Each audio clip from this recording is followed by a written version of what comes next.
各位梁廚美食嘅朋友，大家好！又係我梁師傅啊！哇，今日咧就係將另外半個菠蘿咧做一個菠蘿炒飯嘅。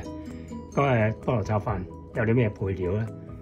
蝦啦、雞肉啦、洋葱、青紅椒、菠蘿粒、雞蛋，就係用呢啲嘅。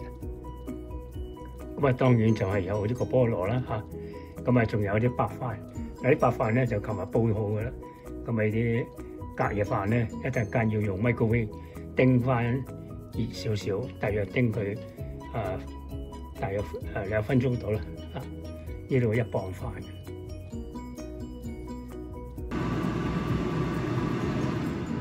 咁咧首先咧我哋煲定啲熱水啦嚇，咁咧就倒落呢個菠蘿嗰度，將佢咧浸一浸翻熱佢。因為咧，如果你個菠蘿凍嗰啲飯熱，咁變咗嗰啲飯就唔得嘅啦。而且咧，用熱水浸過呢個菠蘿咧，佢就會嗰啲菠蘿香味出嚟噶啦。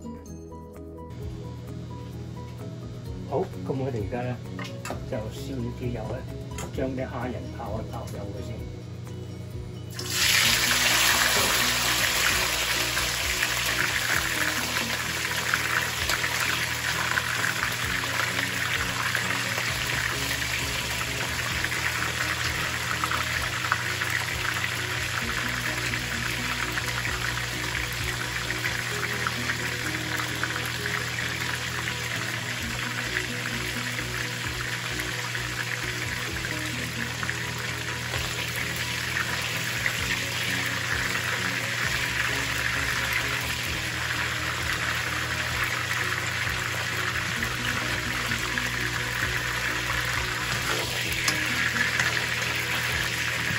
好，咁跟住我哋撈起佢。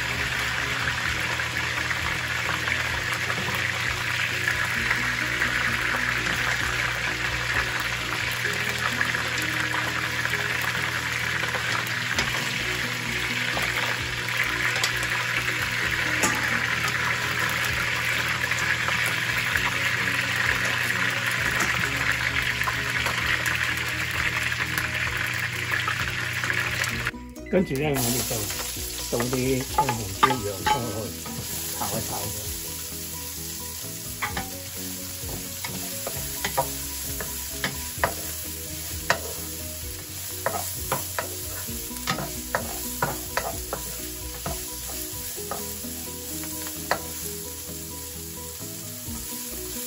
仲有呢個菠蘿粒啦。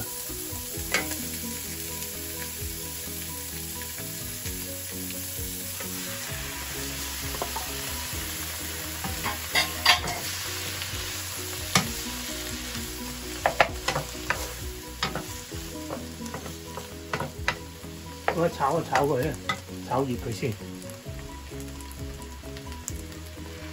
再加埋呢個熟雞肉落去，兜一兜佢。因為呢個熟雞肉咧唔可以兜太耐，因為驚佢散啊，所以我預先用微波爐叮翻熱佢先。咁而家咧撈勻佢，咁我哋咧就將佢咧炒起佢先。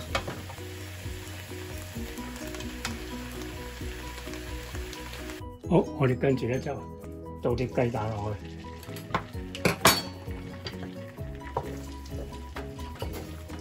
將佢炒到半熟狀態咧，跟住就減埋白飯去啦。但係啲白飯先前就用米糕已經叮過嘅啦。咁樣咧炒起上嚟就快脆啲啦嘛，因為隔夜飯嚟啊嘛。新鮮飯就唔使啦，當然。新鮮飯就即刻就可以翻去炒，咁一路係咁炒香佢啊，炒到佢香為止。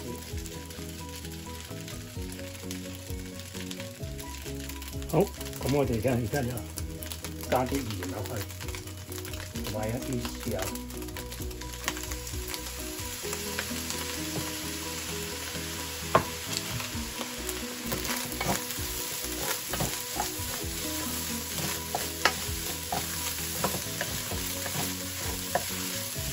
有啲胡椒粉，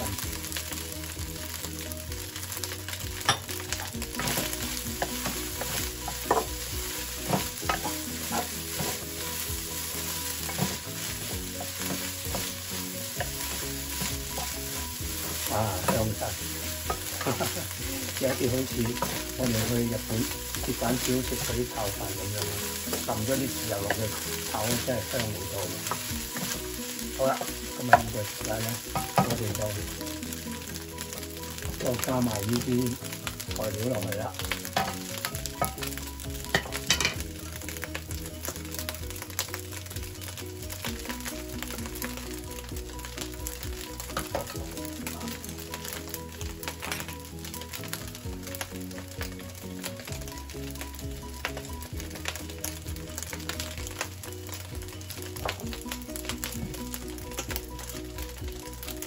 如果太多咧，我哋就唔使加咁多嘅嚇。但係主要咧，嗰啲蝦就要加多幾隻落。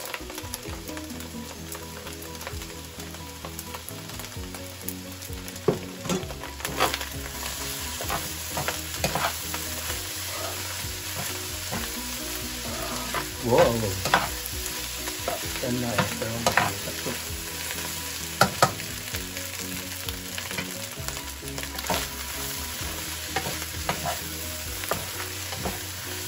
哇！好香啊！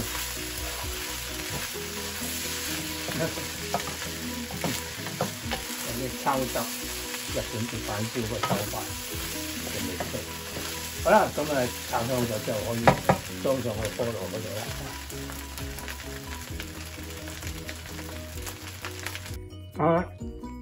炒好咗個飯啦，裝咗落菠蘿嗰度啦。大家睇下呢度半個多蘿，呢一節咧就大個啲嘅。好，因為想裝多啲飯啊嘛，係咪？好正！嗰啲蝦仁咧熟好爽啊！咁啊有啲雞粒啦，有啲青紅椒啊，同埋嗰啲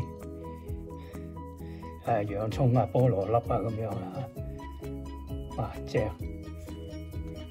好，呢個係梁徐美食嘅梁師傅嘅菠蘿炒飯，哎呀，非常之正啊！夏天咧最好食呢個啦，開胃啊嘛。好，係咁啦，趁熱食啦，多謝大家，拜拜。